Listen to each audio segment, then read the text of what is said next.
friends, it's Mrs. Poe. I am coming to you to hopefully answer some of your end of the year questions.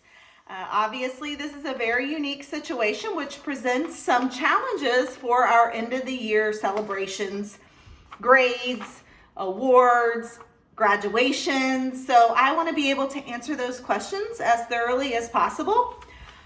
The teachers will be doing Zooms with their classes. You can also ask questions on there or obviously reach out to any of the front office staff. The first thing I'd like to talk about is attendance. Attendance for all of the e-learning days will be based on students participating in the e-learning activities. For the days that they participate, they will be counted present. Again, you don't have to participate on the actual day, but if you turn in work from the corresponding day, you will be counted as present. Grades. So we are taking grades, but they do look a little different, as you probably have noticed. They're going to be basically participation grades, and they're graded on a rubric that basically determines how much effort they put into it.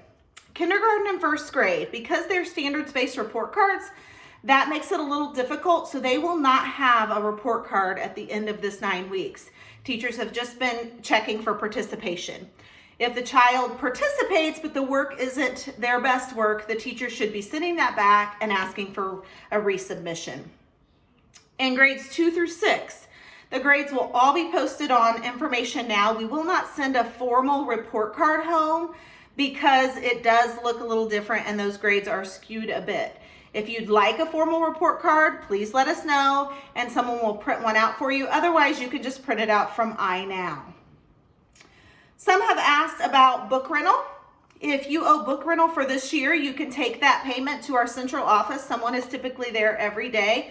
You can mail it in, or obviously, if you need to wait until the fall, you can do that as well. May 1st and after. So some of you might be wondering exactly what that's going to look like. May 1st is considered our last mandatory day that we're accountable by the state to get our 160 days in.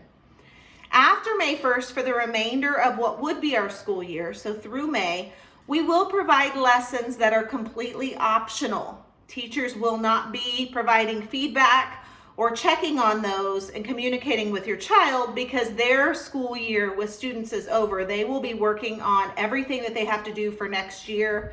We'll have to work on curriculum, class lists, supply lists, all of that. Since we don't have an opportunity to come together and do that at school, we'll be doing that virtually. Obviously, if you reach out, I'm sure that they'll respond. But last official day of school is May 1st. The remainder of the year is optional work for those parents who've gotten into a good rhythm and still want something for their child to do in May. Graduation. There's obviously not going to be a formal graduation for either kindergarten or 6th grade at this time. We will mail diplomas to you, and we'll also have some sort of celebration for our 6th graders, as they typically do a party of some sort, and they have raised money, and so we will celebrate them once we're able to get back together again. Food through May. So the food that you've been picking up for lunches on Monday, Wednesday, Friday, and please use that service. We really are fortunate to be able to provide that for our families. That will be available through all of May. So just because May 1st is our official end date, we want you to know that we will still be providing those food items.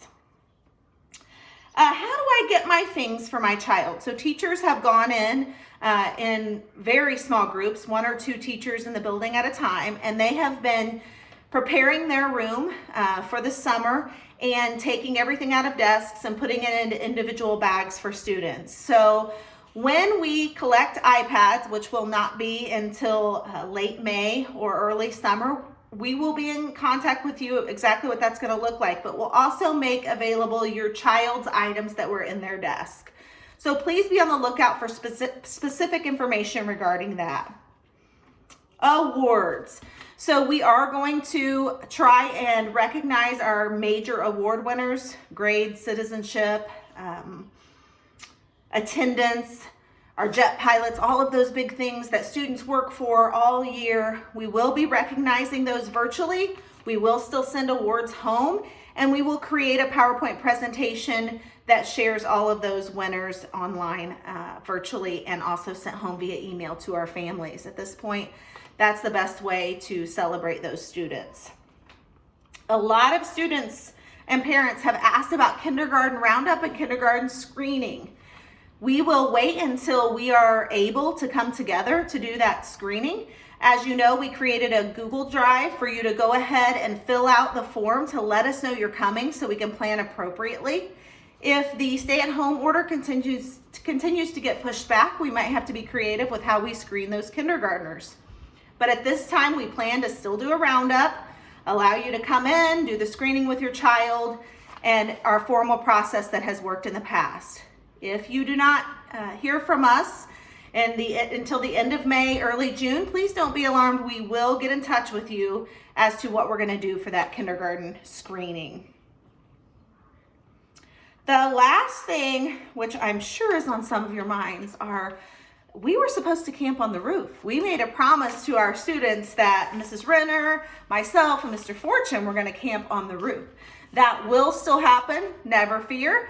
We will be camping on the roof as soon as we're allowed. It may be this summer, it may be in the fall, but we will not break our promise to you. So don't worry, I've been looking forward to it. If you have any other questions, please let us know. I hope that everyone is staying healthy and enjoying time with your families, and we look forward to seeing you very soon.